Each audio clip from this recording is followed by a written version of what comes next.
Hi friends, welcome back to Quiet Time. We're going to read Chapter 9. Chapter 9 on page 81. Guys, we're almost done with this book. There's only a few more chapters left. Chapter 9, Mrs. Brisbane Explains. After the custodian left, I noticed something odd beside my cage. Aldo was usually good at picking up things that didn't belong in the classroom. However, this night he had left something behind. His city college application. I opened the good old lock that didn't lock and slipped out of my cage. Don't worry, Augie, old boy. I won't bother you if you won't bother me, I assured him. Maybe I was reassuring myself he wouldn't leap at me again. This application was a big piece of paper that was folded in half. Half of it was stuck under my cage. It was hard to read what Aldo had written. If you're a small hamster, human handwriting looks huge, huge, huge. The only light I had to read by was from the street lamp outside the window. I squinted my eyes and all I could read, area of study. On the line next to it, Aldo had written teaching and scratched it out. On the line marked recommendation, he hadn't written anything. I was tempted to get out my little pencil and write a nice recommendation myself. But a big college probably wouldn't care about the opinion of a small hamster, even a classroom hamster who could read and write. No, Aldo needed help from someone a lot bigger and more important than me. Sorry, friends, I'm just putting our bookmark where chapter 10 starts. I knew who that person was, and I just hoped she would help.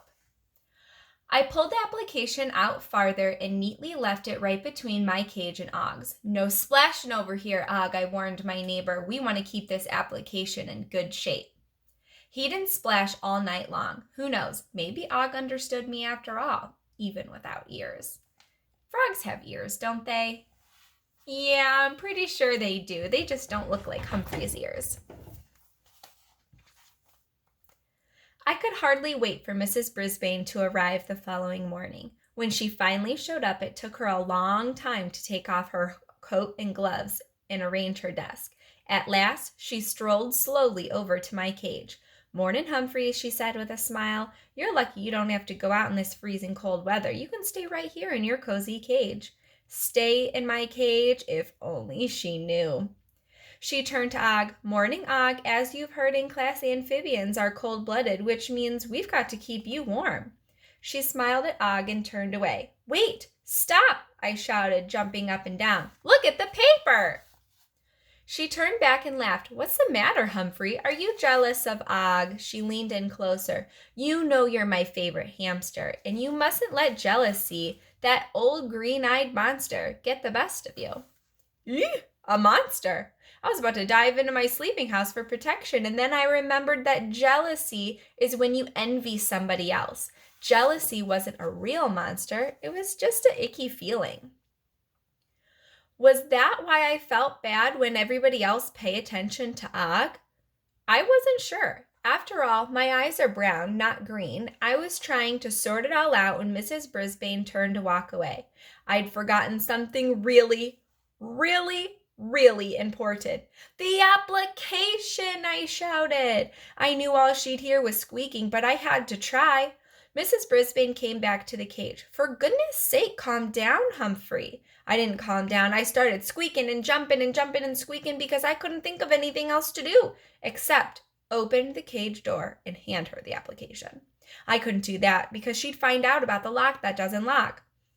And if someone finds out about Humphrey's lock that doesn't lock, what are they going to do?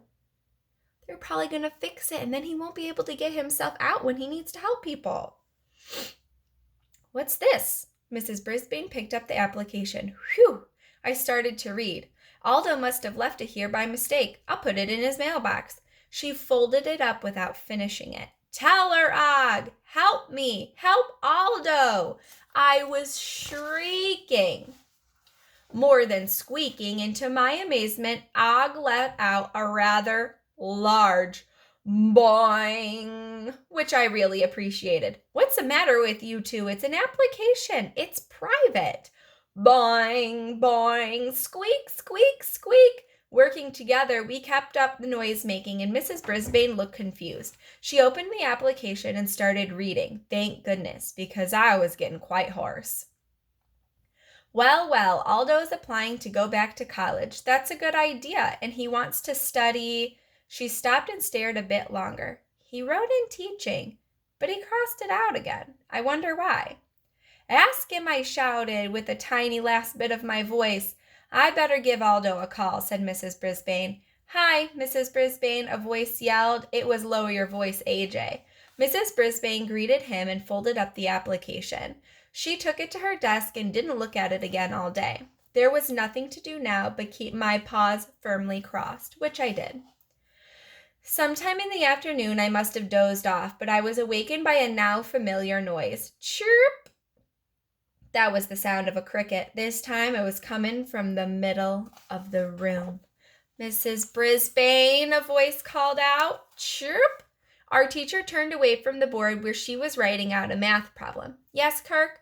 I think a cricket got loose. Kirk pointed to the floor near his table. Well, please pick it up.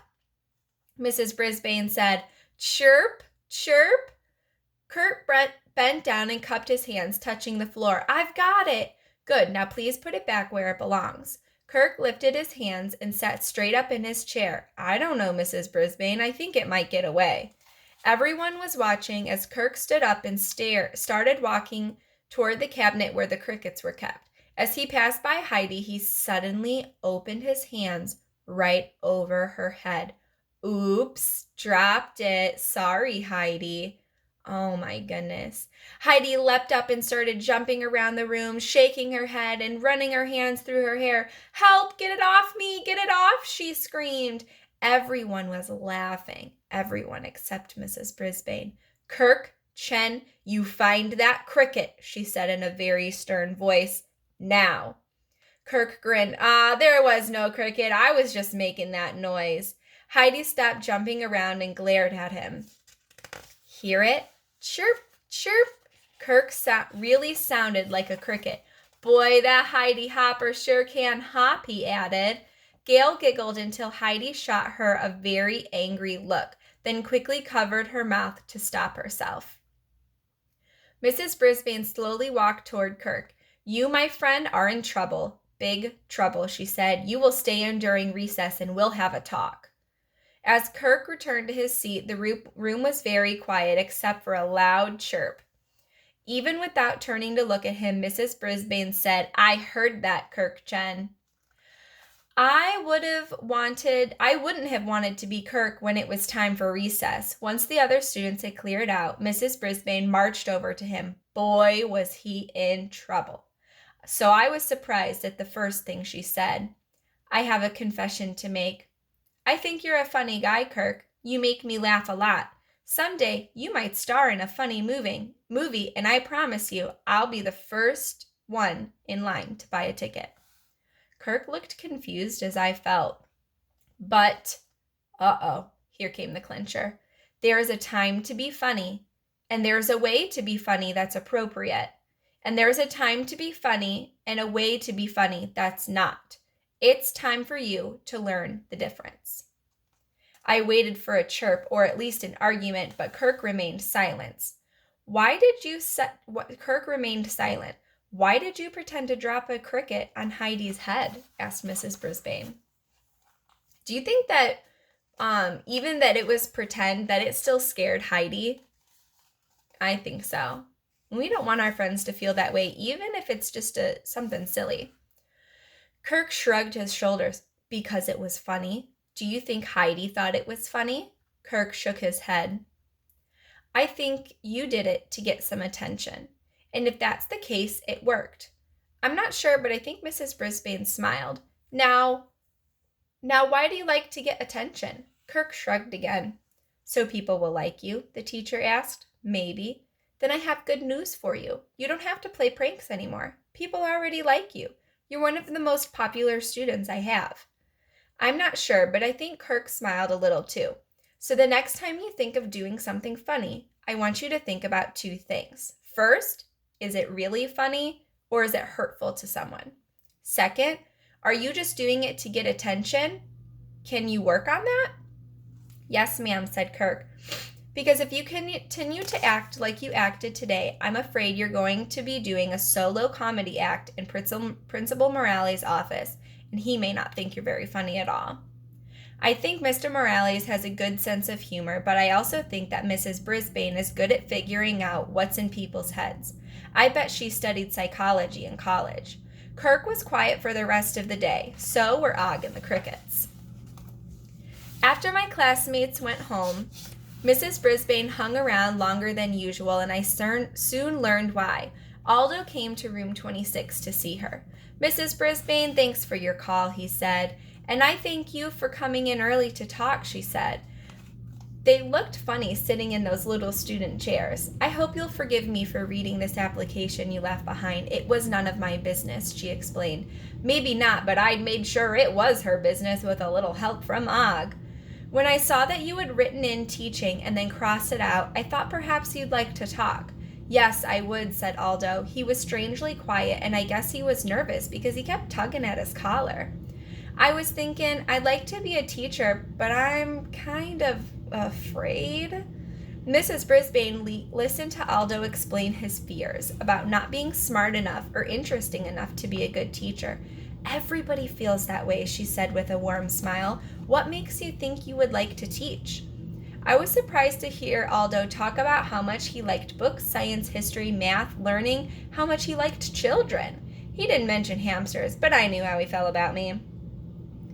When he was finished, Mrs. Brisbane laughed out loud. You better become a teacher or I'll be angry with you. You sound like a born teacher. How can I know for sure? Aldo asked. Would you like to try it out? Mrs. Brisbane asked.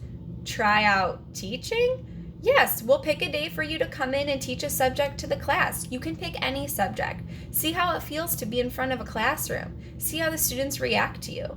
Aldo rose and began to pace. That means he started walking back and forth. That's a wonderful offer. I don't know. Sounds good. Maybe. Think about it.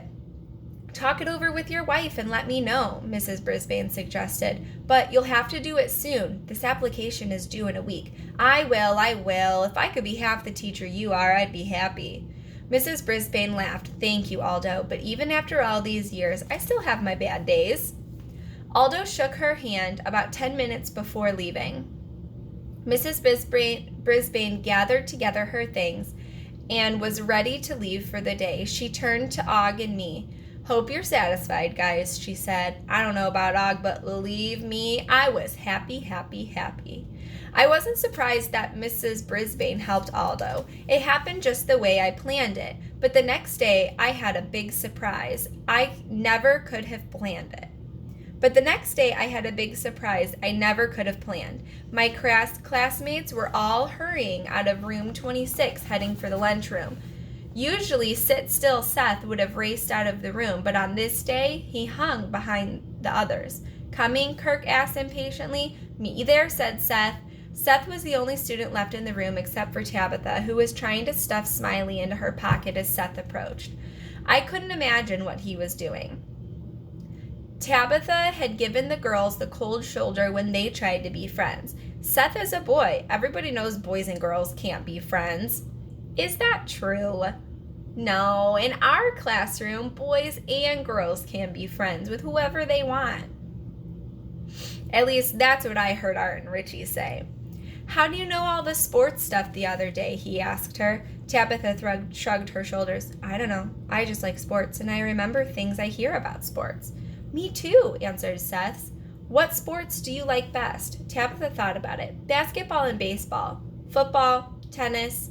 Me too, Seth agreed. Mrs. Brisbane was in the doorway. Are you two coming? Right away, said Seth, but he turned back to Tabitha. Listen, I've got to ask. Why do you keep that dumb bear with you? Aren't you too old for that? He asked. Tabitha shrugged again.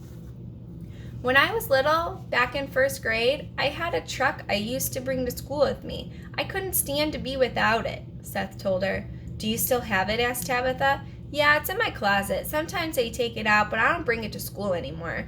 Mrs. Brisbane waited at the door. Now she didn't seem to be in such a hurry to get to lunch. My mom gave me Smiley, Tabitha explained. My real mom. I haven't seen her for 4 years. Oh, said Seth. I get it. You two are going to miss lunch, Mrs. Brisbane reminded them. Okay, Seth rushed out the door, but Tabitha stayed in her seat. Mrs. Brisbane came toward her. Tabitha, I know you've moved around a lot. Your foster mother told me you've been with 5 families in 4 years. But she also told me that she wants you to stay with her forever, the teacher told her. Tabitha stroked Smiley's fur. They all say that. It just never works out. Mrs. Brisbane sat in a chair next to Tabitha so they were eye to eye. I don't mind having Smiley in class, but I think you'd make more friends if you left him at home. He'd be waiting for you there. You can make new friends without giving up the old ones. Don't you know? Don't you know that little song? So friends, foster family is when you can't be with your real family. Maybe they weren't keeping you safe or something like that. Every situation's different. So you find another family that loves you and takes care of you and keeps you safe. Now, Mrs. Brisbane has surprised me many times, but I almost fell off my ladder when she started to sing. This is the last page of chapter 9. Make new friends, but keep the old. One is silver and the other's gold. What a beautiful song. Mrs. Brisbane had a nice voice, too. We were all quiet afterward until Tabitha asked, what's the good of making friends if you're not going to stay? Oh, so she's been to all these different families and all these different schools. She doesn't think that she should make friends because she thinks she's just going to move again. A person can have many friends in her life. Even if you move on, a friend can be forever, at least in your memory. Ooh, I felt a little pang somewhere close to my heart. Miss Mack was the teacher who brought me to room 26. Although she had to move on without me, she was a forever friend who would always be in my memory. Miss Mack was pure gold. Listen to her, she's right, I squeaked. Mrs. Brisbane smiled. Sounds like Humphrey wants to be your friend too. How would you like to take him home with you this weekend? I'll have to ask my foster mom. I'll call her right now while you get some lunch, said the teacher. I have to admit, Mrs. Brisbane is the best teacher in the world, and also a golden friend. Even if she did let Og into the classroom, it made us study frogs.